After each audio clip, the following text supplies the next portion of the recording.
Hello everyone, मैं अनिल घोष स्वागत करता हूं आप सभी का आपके अपने क्लासरूम आईटी ज्ञान में। आज हम लोग देखने जा रहे हैं ऑपरेटर्स इन सी।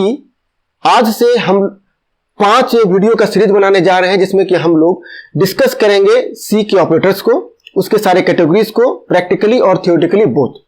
आज हम लोग देखेंगे अरिथमेटिक ऑपरेटर्स और उसके पहले थोड़ा देखेंगे कि ऑपरेटर का डिफिनेशन क्या है, सी में इसे कितने ढंग से कैटेगराइज करते हैं और हर एक कैटेगरी में कितने प्रकार के ऑपरेटर्स आते हैं, उसके बेसिक्स को देखेंगे। फिर आने वाले वीडियोस में हर एक तरह के ऑपरेटर्स को हम लोग इन डिटेल प्रैक्टिकली और थियोरेटिकली दोनों प्रकार से डील करेंगे। आगे बढ़ने से पहले मेरा ये आपसे रिक्वेस्ट है कि प्लीज यदि आप हमारे चैनल पर नए हैं तो चैनल को सब्सक्राइब कर दें। आपका एक सब्सक्राइब हमें बहुत ज्यादा मोटिवेट करता है। तो आइए देखते हैं सबसे पहले ऑपरेटर का definition. Operators are symbols that perform some action over one or more operands.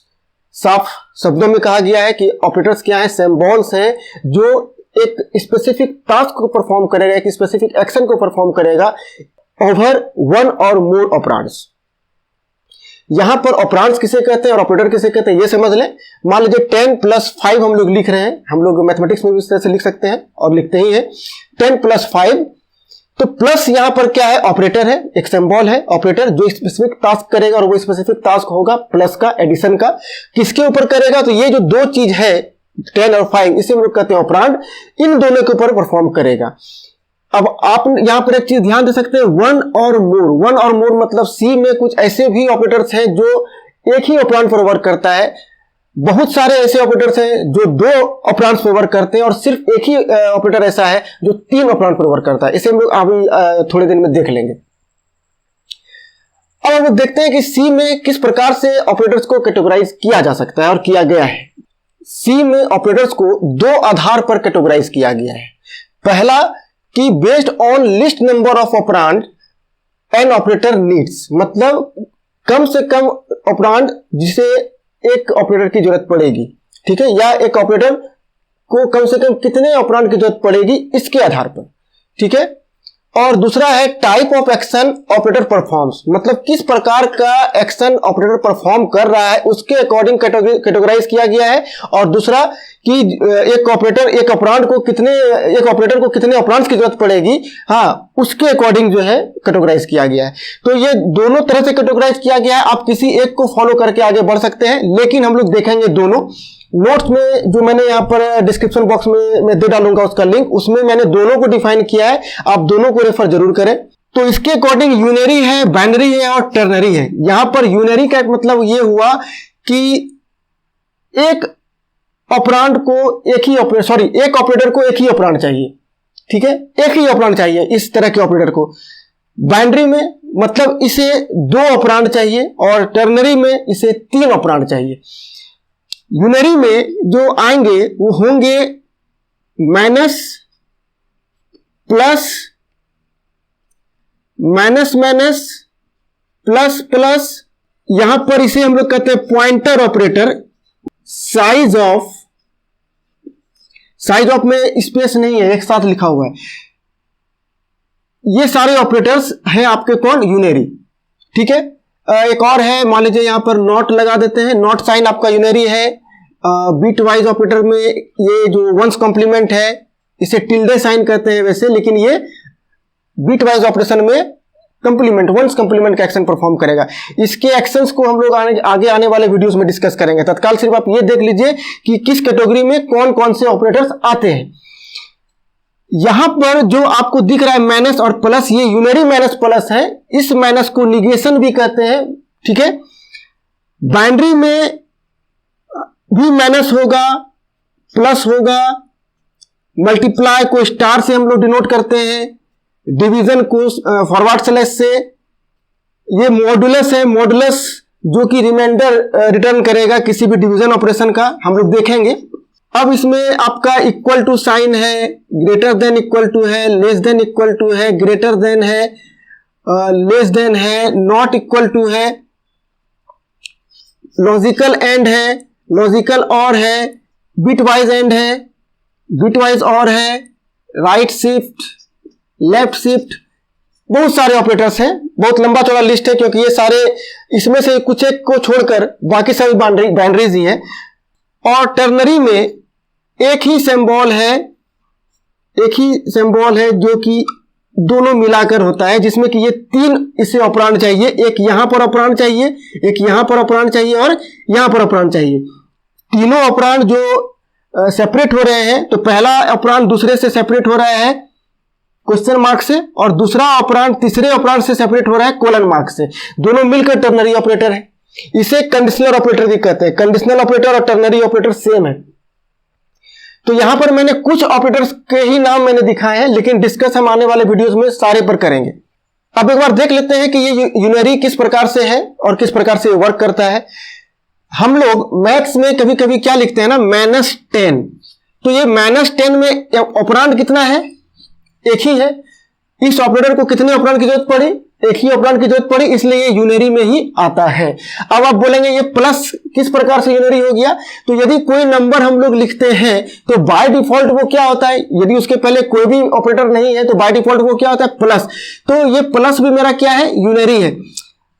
Minus minus कहें, प्लस प्लस कहें, ये नॉट है, ये सारे आपके यूनरी हैं। इन सब को एक ही ऑपरेंड चाहिए, इसलिए से हम लोग क्या कहते हैं, यूनरी कहते हैं। जब हम लोग इस पर वर्क करेंगे तो ये ज्यादा आपको क्लियर हो जाएगा। बाइनरी में कम से कम 2 चाहिए, आपको कम से कम 2 ऑपरेंड चाहिए ही चाहिए। मान लीजिए 2 नंबर को जोड़ना है, ये मैंने कहा ना माइनस है प्लस है, तो ये 2 नंबर को यदि मान लीजिए जोड़ना है 10 + 5, तो कितने ऑपरेंड हो गए आपको, एक ऑपरेंड ये, एक ऑपरेंड ये। तो इस ऑपरेटर को कितना ऑपरेंड का जरूरत पड़ गया, 2 ऑपरेंड का जरूरत पड़ गया, इसलिए किस में आ गए, बाइनरी में आ गए।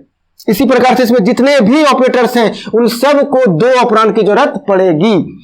टर्नरी ऑपरेटर में ये आ गया, इसे हम लोग स्पेशली देखेंगे अलग से। अब हम लोग बात करते हैं कि टाइप ऑफ एक्शन के अकॉर्डिंग ऑपरेटर्स को कितने कैटेगराइज में बांटा गया। तो असाइनमेंट है, रिलेशनल है, लॉजिकल है, अरिथमेटिक है, बिट वाइज है, कंडीशनल है एंड मिसलेनियस है।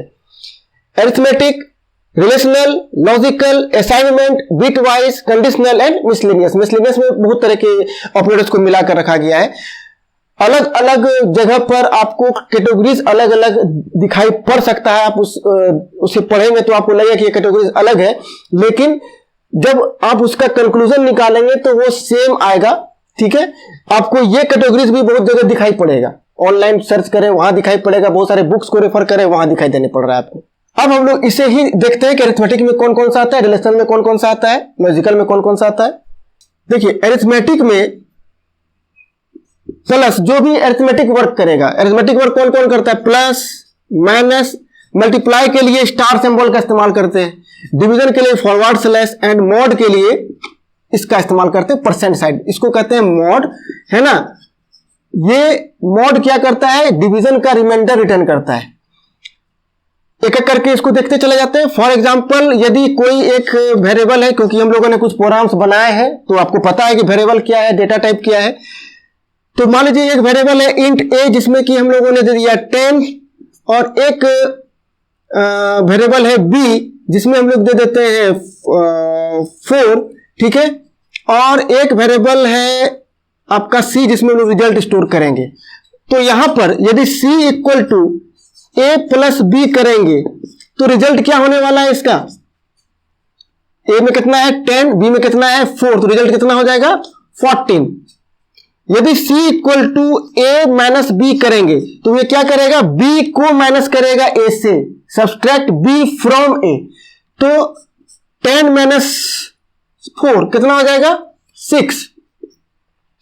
c equal to a multiplied means star symbol b, तो जब दोनों को मल्टीप्लाई करेंगे तो आंसर क्या आएगा हमारा 40। c equal to a divide b, इसका क्या आंसर आने वाला है, तो ये डिपेंड करेगा डेटा टाइप के ऊपर। यदि इंटीजर है तो ये दिखाएगा सिर्फ 2, और यदि वो फ्लोट होगा और उसमें हम लोग टाइप कास्ट का इस्तेमाल यदि कर देंगे तो वो दिखलाएगा 2.5। जरूरी नहीं कि हर एक वक्त टाइप कास्ट ही करना पड़े, टाइप कास्ट हम लोगों को उस वक्त करना पड़ेगा जब ये दोनों इंटीजर है और ये रिजल्ट जो है वो हमारा फ्लोट है, उस वक्त टाइप कास्ट करेंगे। लेकिन इसमें से कोई भी एक यदि फ्लोट हो गया तो हमें टाइप कास्ट करने की जरूरत नहीं पड़ेगी। खैर वो हम लोग आगे आकर देखेंगे। तो ये यहां पर आपको तत्काल मान के चलिए कि 2 होता है 2.5 ही, लेकिन यदि ये इंटीजर होगा तो ये हमेशा रिटर्न करेगा 2, क्योंकि इंटीजर के केस में आपको पता है कि पॉइंट वाले को वो इग्नोर कर देगा, पॉइंट वाला नंबर वो स्टोर नहीं कर सकता। C equal to A mod के लिए परसेंट साइन और B, तो ये क्या देगा, क्योंकि 4 है तो 10 में यदि हम लोग 4 से डिवाइड करेंगे तो कंप्लीट डिवीजन नहीं करना है, पॉइंट देकर डिवीजन नहीं करना है, जहां तक मैक्सिमम जा सकता है बिना पॉइंट दिए वहां तक जाएंगे। तो 10 में यदि हम लोग 4 से डिवाइड करेंगे तो क्या होगा, 4 2 जा 8 तक वो जा सकता है, उसके बाद क्या होगा 12 हो जाएगा। तो 12 तो यहां है नहीं, 10 ही में ना डिवाइड करना है और 2.5 हमको करना नहीं है, तो उस केस में हम लोग के पास रिमाइंडर क्या बचेगा। देखिए 10 को 4 से डिवाइड कर रहे हैं तो क्या होगा, 4 2 जा 8 है ना, रिमाइंडर क्या बचा हम लोग के पास 2, हम लोग का रिमाइंडर क्या बचा 2, तो यहां पर रिजल्ट क्या आने वाला है आपका 2। मॉड को थोड़ा अच्छे से समझ लेते हैं, देख लीजिए, क्योंकि प्लस माइनस मल्टीप्लाई डिवीजन में कोई प्रॉब्लम नहीं आने आता है लोगों को जल्दी इनिशियली शुरुआती दौर में, लेकिन मॉड में प्रॉब्लम होती है। तो मॉड को एक दो एग्जांपल से और समझ लेते हैं।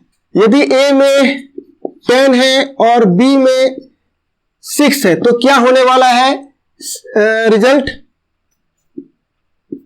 C इक्वल टू क्या होगा जब हम लोग A मॉड B करेंगे तो, ठीक है, A में 10 है और B में कितना है 6 है, तो 10 मॉड 6 हो गया।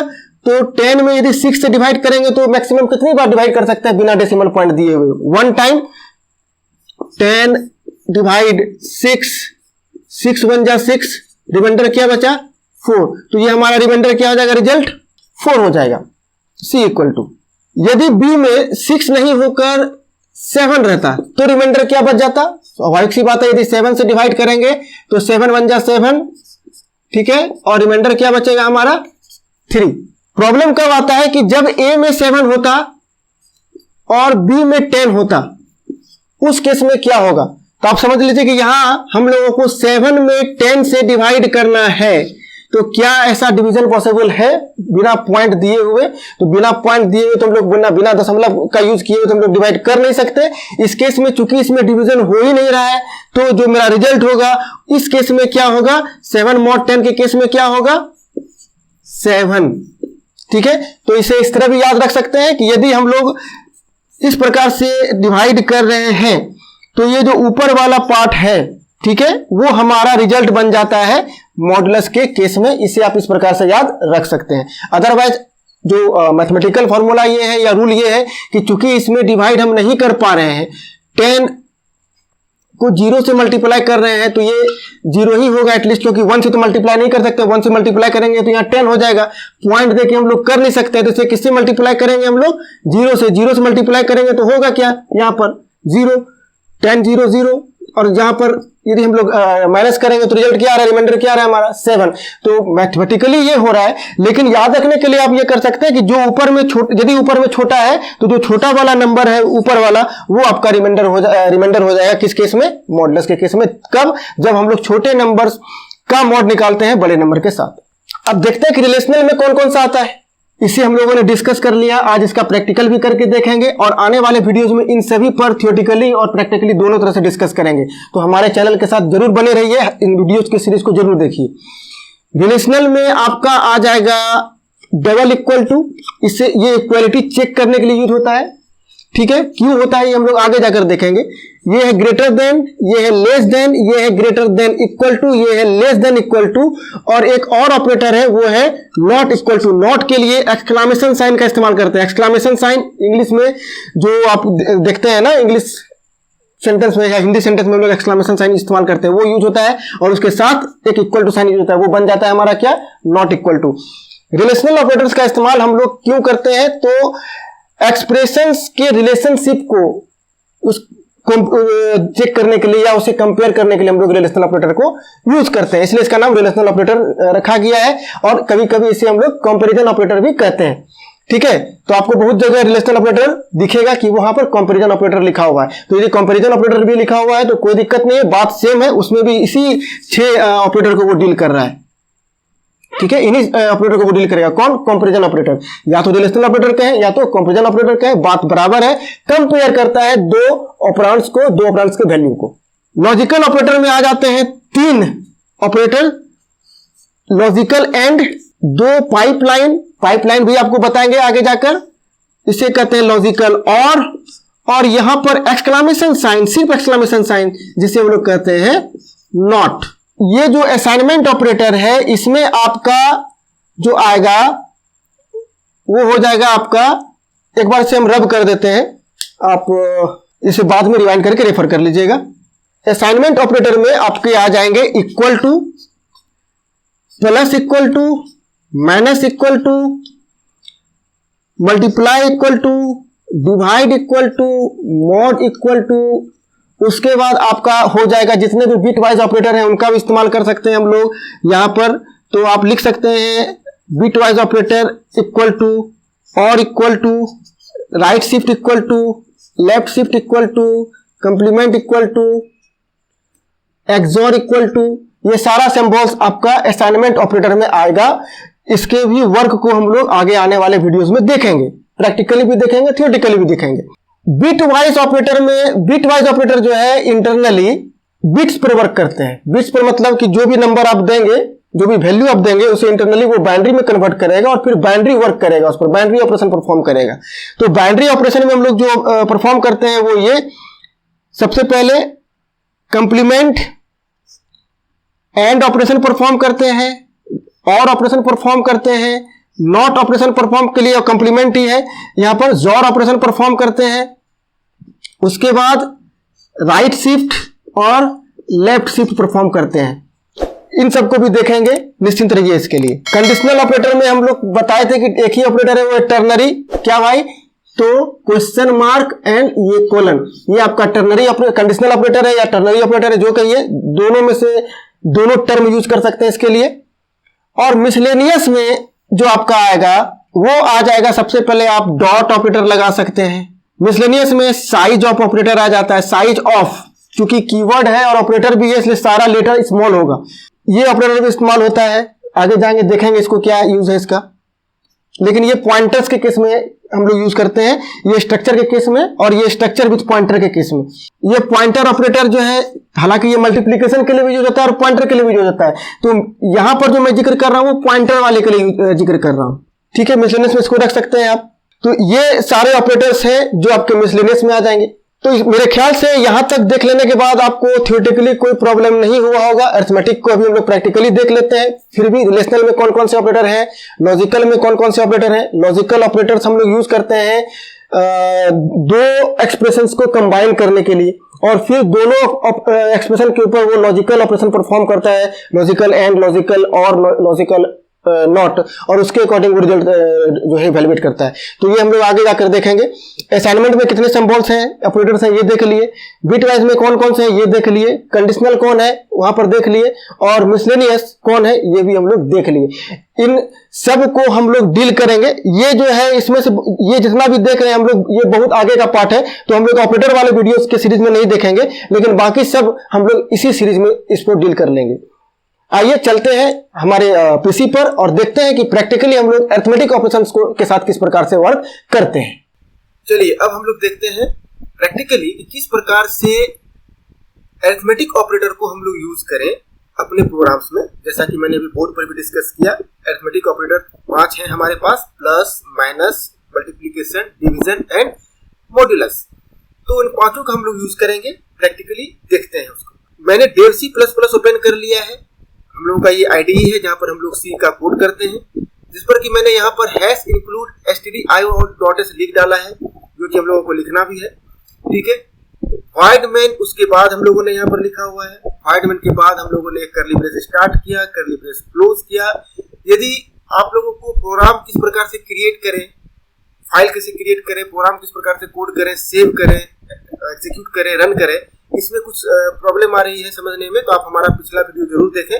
मैं उसका लिंक इस वीडियो के डिस्क्रिप्शन बॉक्स में दे डालूंगा। अब हमारा पहला काम है कि नंबर्स को जोड़ना है। तो दो नंबर हमारे पास होने चाहिए और उन दोनों का जोड़ यानी कि सम हमारा किसी तीसरे वेरिएबल में या जगह पर स्टोर होना चाहिए।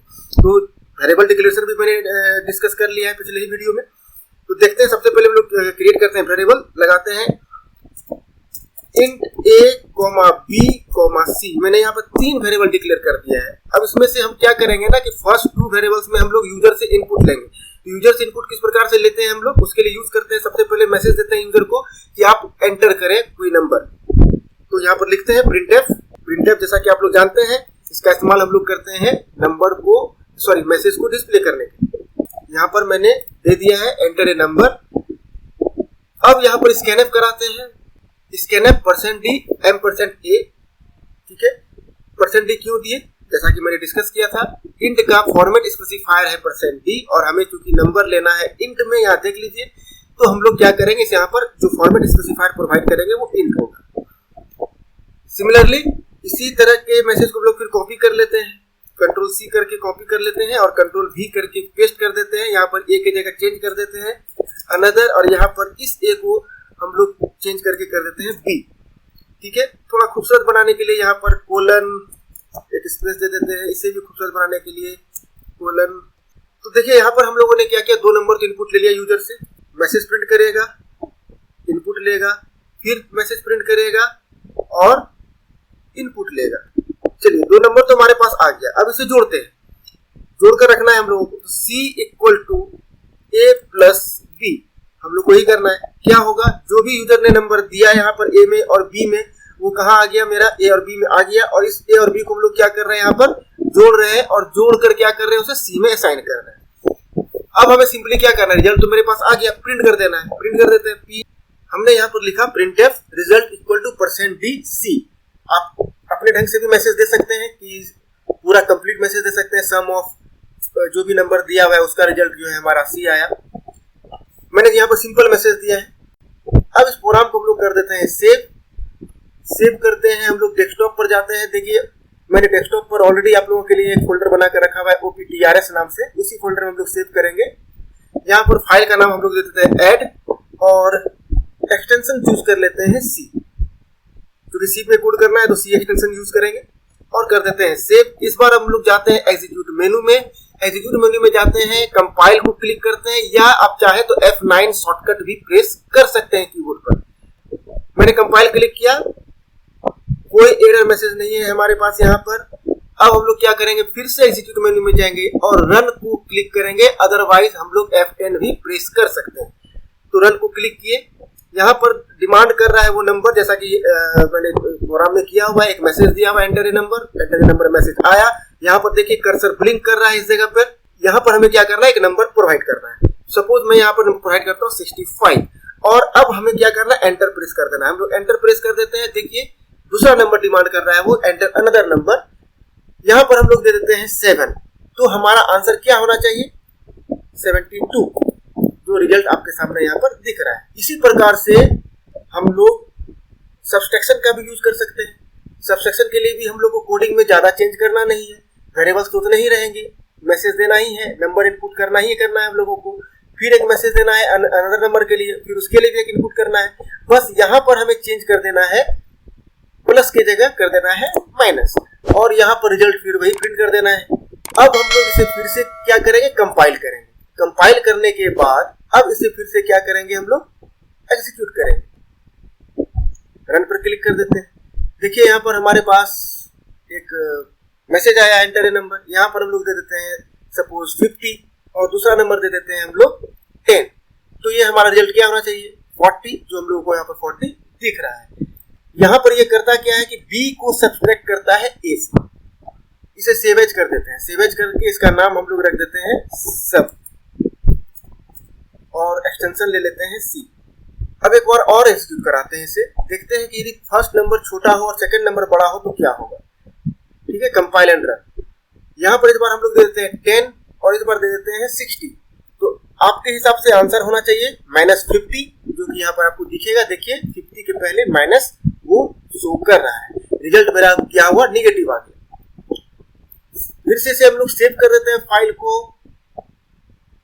इस बार हम लोग करेंगे मल्टीप्लीकेशन, नाम देते हैं फाइल का MUL, एक्सटेंशन दे देते हैं C, सेव पर क्लिक कर देते हैं। मैसेज तो वही रहेगा, वेरिएबल्स भी वही रहेंगे, स्कैनअप भी उसी तरह करना है। बस हमें क्या करना है, यहाँ पर जो ऑपरेटर्स है उसे मल्टीप्लाई कर देना है। और मल्टीप्लाई के लिए हम लोग कौन सा सिंबल यूज करते हैं? Star symbol. इसे फिर से हम लोग कंपाइल एंड रन कराते हैं।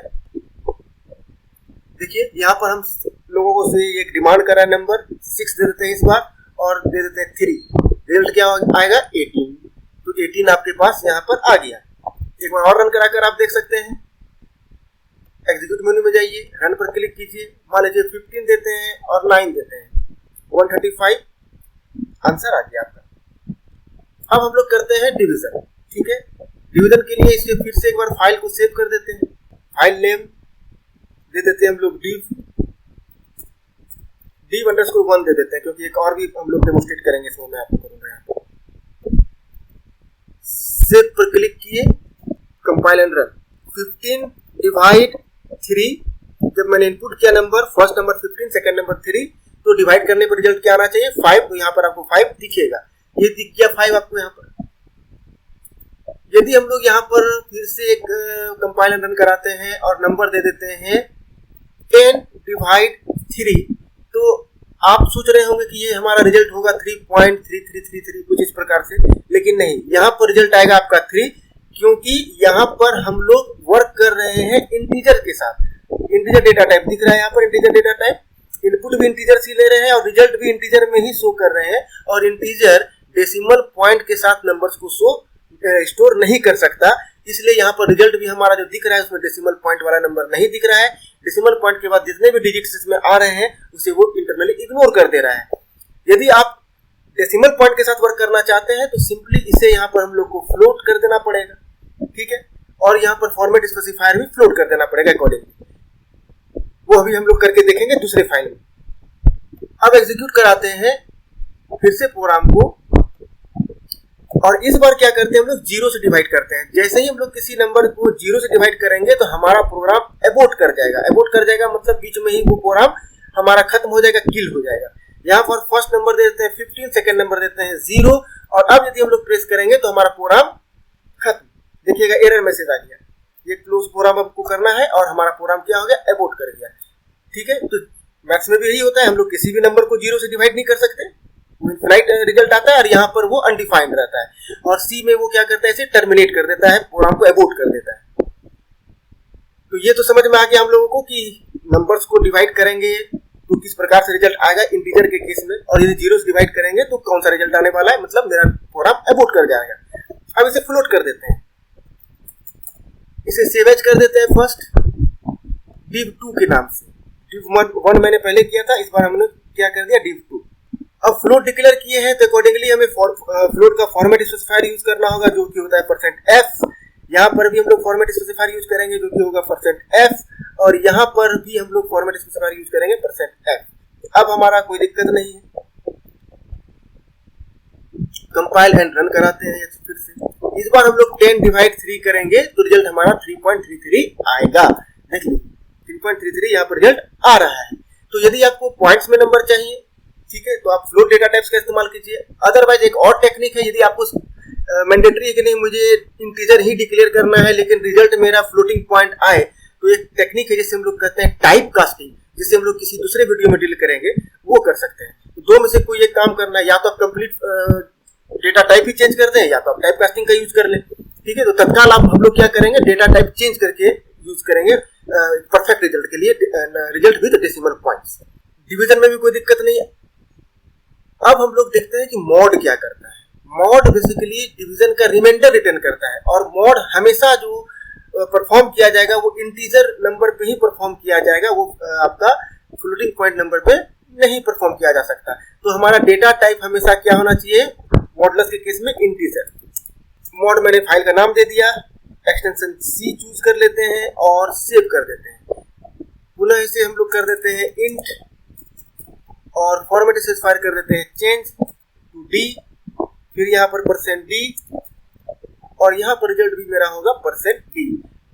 मॉड में जो डिवीजन होता है और ऑपरेटर यहाँ चेंज कर देते हैं मॉड के लिए %साइन। ठीक है, %साइन यहाँ परसेंटेज नहीं फाइंड आउट करता, ये मॉड मींस रिमाइंडर डिसाइड करता है डिवीजन का। तो मॉड में क्या करेंगे कि डिवाइड तो करेंगे किसी नंबर से, लेकिन तब तक करेंगे जब तक कि वो कंप्लीट डिवाइड हो रहा है विदाउट डेसिमल पॉइंट। मैं एक एग्जांपल के तौर पर बता रहा हूँ कि मान लीजिए कि हम लोग 9 में 2 से डिवाइड करेंगे, तो 9 में 2 से डिवाइड करने के लिए क्या होगा कि वो 8 तक ही हम लोग उसे कंप्लीटली डिवाइड कर सकते हैं विदाउट डेसिमल पॉइंट। ठीक है, तो यहाँ पर जो रिमाइंडर बचेगा 1 वही मेरा रिजल्ट हो जाएगा। तो देख लीजिए क्या होने जा रहा है। कंपाइल एंड रन, मैंने 9 दिया और रिजल्ट दिया, सेकंड नंबर दिया 2, तो रिजल्ट मेरा क्या आ गया 1। यदि मैं यहाँ पर फिर से एक बार रन कराऊं, एग्जीक्यूट कराऊं, तो इस बार मैं यदि यहाँ पर देता हूँ 13 और डिवाइड करता हूँ इसे 5 से, तो मेरा जो रिमाइंडर होगा वो क्या आएगा 3। क्यों? क्योंकि 13 में 5 से यदि हम लोग डिवाइड करते हैं तो मैक्सिमम 2 टाइम्स ही हम डिवाइड कर सकते हैं बिना डेसिमल पॉइंट के का यूज किए हुए। तो यहाँ पर देखिए जो रिजल्ट आएगा आपका आएगा 3। तो रिजल्ट क्या आ गया 3।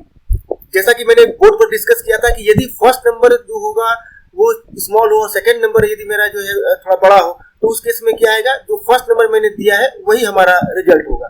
तो मान लीजिए यहाँ पर हम लोग दे देते हैं 5 और यहाँ पर हम लोग दे देते हैं 15, तो इस केस में क्या रिजल्ट आने वाला है हमारा 5, क्योंकि 5 में हम लोग 15 से डिवाइड नहीं कर सकते। मैंने अभी बोर्ड पर डिस्कस किया है, आप प्लीज यदि आपको समझ में ना आया हो तो एक बार रिवाइंड करके देख लें। ये फ्लोटिंग पॉइंट में इसका यूज हम लोग नहीं कर सकते। आई होप कि यहाँ तक वीडियो देखने के बाद आपको थ्योरेटिकली और प्रैक्टिकली दोनों ही ढंग से अरिथमेटिक ऑपरेटर्स समझ में आ चुका होगा। यदि फिर भी ना समझ में आया हो, कुछ इशू रह गई हो, तो प्लीज हमें कमेंट करके जरूर बताएं, मैं जल्द से जल्द आपको रिवर्ट बैक करूंगा। यदि आप इस चैनल पर नए हैं तो प्लीज एक सब्सक्राइब जरूर कर दें, आपका एक सब्सक्राइब हमें बहुत ही ज्यादा मोटिवेट करता है। यदि आपको ये वीडियो पसंद आया हो तो लाइक जरूर करें, दोस्तों में शेयर जरूर करें। मिलते हैं अगले वीडियो में, देखेंगे relational operator and logical operator. Thank you very much.